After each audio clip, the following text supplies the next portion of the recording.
بسم اللہ الرحمن الرحیم، السلام علیکم ورحمۃ اللہ۔ جسٹس یحییٰ افریدی نے بطور چیف جسٹس حلف اٹھا لیا ہے، اور حلف اٹھاتے ساتھ ہی کیونکہ ہفتے کا دن تھا جب انہوں نے حلف اٹھایا، اور ایوان صدر کے اندر جو ہے وہ تقریب ہوئی۔ ایوان صدر کے اندر یہ آخرکار حلف برداری کی تقریب ہوتی ہے، تو صدر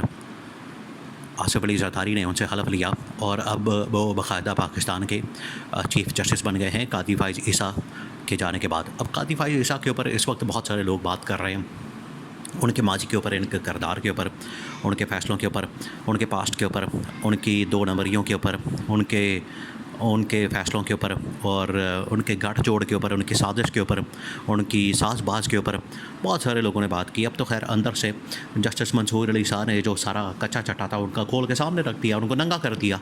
اور ان کو بتا دیا، ان کی اصلیت جو ہے وہ ساری دنیا کے سامنے رکھ دی۔ وہ جو خط لکھے گئے، ایک دو خط، اور اس کے بعد بھی یہ سلسلہ اب جاری و ساری رہنا ہے۔ ان کی جو حرکتیں اور ان کی جو کرتوتیں ہیں وہ دنیا کے سامنے آتی رہنی ہیں، لیکن جو جسٹس یحییٰ افریدی ہے، اب ان کا اصل امتحان شروع ہوا ہے۔ اس کی وجہ یہ ہے کہ جو اس وقت پاکستان مسلسل ایک کرائسس، دیکھیں باہر جو اس وقت کرائسس ہے، سیاسی، معاشی اور سفارتی بحران اس وقت پاکستان کو درپیش ہے، ان کے ساتھ تو خیر چیف جسٹس کا یحییٰ افریدی کا تعلق نہیں ہوگا، لیکن جو عدالتی معاملات ہیں جو عدالت کے ذریعے سے چلائے جا رہے ہیں، اب ان کے اوپر بہت بڑے چیلنجز آ گئے ہیں، کیونکہ انہوں نے اب معاملات کو چلانا ہے، انہوں نے معاملات کو دیکھنا ہے، اور انہوں نے معاملات کو آگے بڑھانا ہے، خاص طور پر جو عدلیہ سے ریلیٹڈ ہے، جو عدالتی معاملات ہیں۔ دیکھیں پچھلے 1-1.5 سال سے جو اب عدلیہ کی ساکھ بن چکی ہے، عدلیہ کا جو امیج متاثر ہوا ہے، عدلیہ کی جو ساکھ متاثر ہوئی ہے، قاضی فائز عیسیٰ نے جس طرح سے اس امیج کو، اس ساکھ کو تباہ و برباد کیا، جس طریقے سے یہاں پر مداخلت کا راستہ کھولا، آئین کے اوپر حملہ قاضی فائز عیسیٰ نے خود اپنے ہاتھوں سے کروایا، اس کی سہولت کاری کی، عدلیہ کے اوپر حملہ، عدلیہ کے اندر مداخلت، قاضی فائز عیسیٰ نے اس کا خود راستہ کھولا اور اس کے لیے جو ہے وہ سہولت کاری کی۔ تو یہ وہ تمام چیزیں ہیں جس کی وجہ سے پاکستان کے اندر نئے چیف جسٹس کے لیے بہت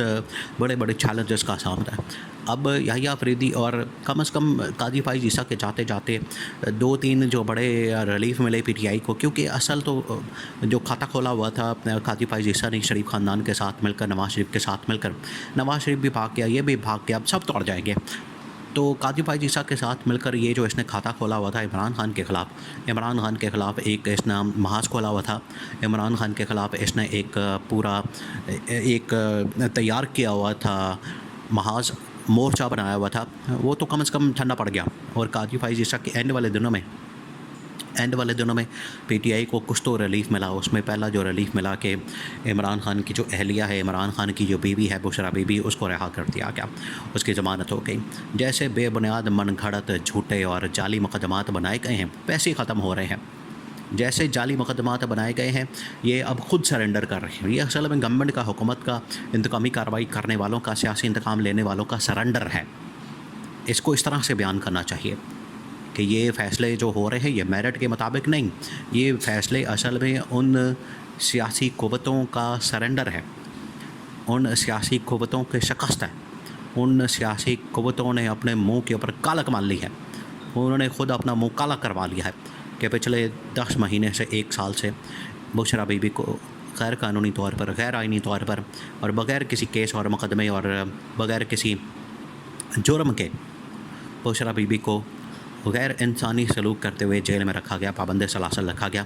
کس بات کی سزا کاٹی؟ صرف اس بات کی کہ وہ عمران خان کی بیوی ہے، عمران خان کی اہلیہ ہے، تو انہوں نے قربانی دی۔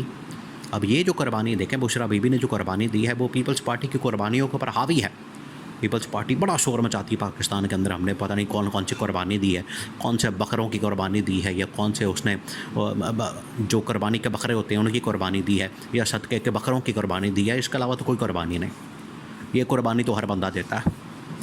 لیکن بشرا بی بی کی قربانی اور عمران خان کے خاندان کی قربانی جو ہے وہ آج دنیا مان رہی ہے، آج دنیا کے اندر اس کا چرچا ہے۔ جتنے دنیا بھر میں خاندان ہیں جو حکومتی اور ریاستی اور حکمرانی کرنے والے خاندان ہیں، جو رولنگ خاندان ہے، وہ اس بات کو تسلیم کر رہے ہیں کہ عمران خان قربانی دے رہا ہے۔ تو بہرحال قاضی فائز عیسیٰ کے جاتے جاتے یہ بشرا بی بی کو ایک تو ریلیف ملا، اسے رہا کیا گیا، اس کے بعد عمران خان کی بہنوں عثمان خان کو، نورین خان کو رہا کیا گیا، اور عظما خان کو اور علیمہ خان کو رہا کیا گیا. نورین خان تو خیر نہیں گرفتار ہوئی تھیں. تو اب یہ معاملہ ہے کہ یحییٰ آفریدی بطور چیف جسٹس بننے کے بعد اب کیا اقدامات کرتے ہیں. اور یہ جو عدلیہ کو اس وقت ان لوگوں نے اپنے گھیرے میں لیا تھا, ان لوگوں نے اس کو اپنے نرغے میں لیا تھا اور اپنی سازش کے تحت مقدمات چلا رہے تھے, معاملات کو چلا رہے تھے, اس کو اب داغ وہ جو لگا ہے اس وقت عدلیہ کے چہرے پر, عدلیہ کے ماتھے پر, اس داغ کو دھونا, اس کو ختم کرنا, اس کو صاف کرنا, یہ یحییٰ آفریدی کے اوپر ہے. اب یحییٰ آفریدی چیف جسٹس تو بن گئے, اب ان کی ذمہ داری بنتی ہے کہ وہ کیسے آگے لے کر چلتے ہیں, خاص طور پر ان ججز کو جو اس وقت آئین کے اندر آئین کے مطابق کام کر رہے ہیں, قانون کے مطابق کام کر رہے ہیں. اور اس میں جو 2 سینئر ججز ہیں, خاص طور پر یہ جو جسٹس منصور علی شاہ اور جسٹس ساتھ میں جو دوسرے جج ہیں جسٹس منیب اختر, ان کو کس طرح سے ساتھ لے کر چلتے. اور 6 ججز نے جو ہے وہ بائیکاٹ کیا تھا فل کورٹ ریفرنس کا, جو الوداعی ریفرنس کورٹ فل کورٹ دیا گیا تھا اس کو, قاضی بھائی جیسا کو. 6 ججز اس میں کون کون سے تھے؟ جسٹس اطہر میرن اللہ, جسٹس منیب اختر, جسٹس منصور علی شاہ, جسٹس عائشہ ملک, جسٹس شاہد وحید اور جسٹس شہداد ملک. یہ 6 ججز نے بائیکاٹ کر کے تاریخ میں اپنا نام لکھوا لیا ہے, تاریخ میں اپنا نام لکھوا لیا ہے. اور یہ بتا دیا ہے کہ ہم آئین اور قانون کے مطابق کھڑے. اور قاضی فائز عیسیٰ کی 2 نمبریوں کو اس کے سامنے جھکنے سے انکار کیا, اس کا حصہ بننے سے انکار کیا, ان کے بینچز میں بیٹھنے سے انکار کیا, اس کے فیصلے کو ویلیڈیٹ کرنے سے انکار کیا, اور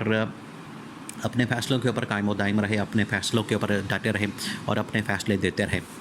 مخصوص نشستوں کا فیصلہ جو ہے وہ اس میں سب سے بڑا فیصلہ. اب یہ یحییٰ آفریدی کے اوپر ہے کہ وہ مخصوص نشستوں کے فیصلے کے اوپر عمل درآمد کیسے کرواتے ہیں, عمران خان کی رہائی کو کیسے یقینی بناتے ہیں, الیکشن جو چوری کا کیس ہے اس کو کیسے یقینی بناتے ہیں, الیکشن ٹریبیونلز کے جو معاملات ہیں اس کو کیسے چلاتے ہیں. عدلیہ کے اندر اس وقت بہت بڑے بڑے کیسز ہیں, آئین کی تشریح, آئینی بینچز, اور اس کے بعد یہ عدلیہ کے اوپر حملہ, اس کو کیسے میک شور کرتے ہیں, اور عدلیہ کی آزادی کو کیسے یقینی بناتے ہیں. یہ وہ تمام چیزیں ہیں, کیونکہ ججز تو ابھی بھی خطوط اپنے لکھ رہے ہیں, باتیں کر رہے ہیں, اظہار کر رہے ہیں کہ ہمارے کام کے اندر اب مداخلت نہیں ہونی چاہیے. تو یہ اب یحییٰ آفریدی کے اوپر ڈپینڈ کرتا ہے وہ آگے لے کر کیسے چلتے ہیں. لیکن ایک بات تو ان کو ہر حال میں کرنی چاہیے, اور یہ کہ یہ جو عدلیہ کا کندھا استعمال کیا جا رہا ہے عمران خان کے خلاف انتقامی کارروائی کے لیے, یہ والا کندھا اب اس کو ختم کر دینا چاہیے. یحییٰ آفریدی کو چاہیے کہ یہ اب اس کو بند کر دیں, اس سلسلے کو, اور اپنا کندھا فراہم کرنے سے انکار کر دیں, اور انتقامی کارروائی کا حصہ بننے سے انکار کر دیں, اور آئین کے مطابق, قانون کے مطابق میرٹ کے اوپر مقدمات سنیں اور ان کے فیصلے دیں, تاکہ ان کا جو نام ہے تاریخ کے اندر یاد رکھا جائے, نہ کہ ان کا حشر جو ہے وہ قاضی فائز عیسیٰ کے جیسا ہو.